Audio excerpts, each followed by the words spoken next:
آگے بڑھتے ہیں اور خبر شامل کرتے ہیں لاہور سے D I G operation Faisal Kamran کی ہدایت کی روشنی میں S P Iqbal town Muhammad Salman Liaquat کی جانب سے امام باہرگاہوں کا وزٹ کیا گیا۔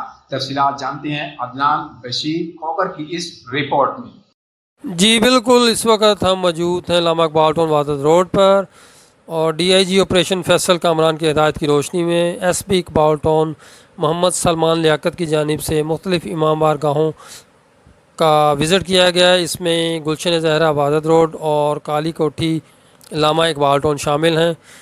اس موقع پر ان کے ساتھ ڈی ایس پی عاطف معراج اور ایس ایچ او محمد علی قاضی بھی ان کے ہمراہ تھے۔ S P Iqbal town Muhammad Salman لیاقت نے تمام اہم پوائنٹس کا جائزہ لیا اور امام بارگاہوں اور جلوس کے روٹ میں آنے والے رستوں کو چیک کیا، اور ڈیوٹی پر معمول افسران اور اہلکاروں کو چیک الرٹ اور بریف کیا۔ تمام افراد کو چیکنگ کے بعد داخل ہونے کی اجازت دی جائے گی۔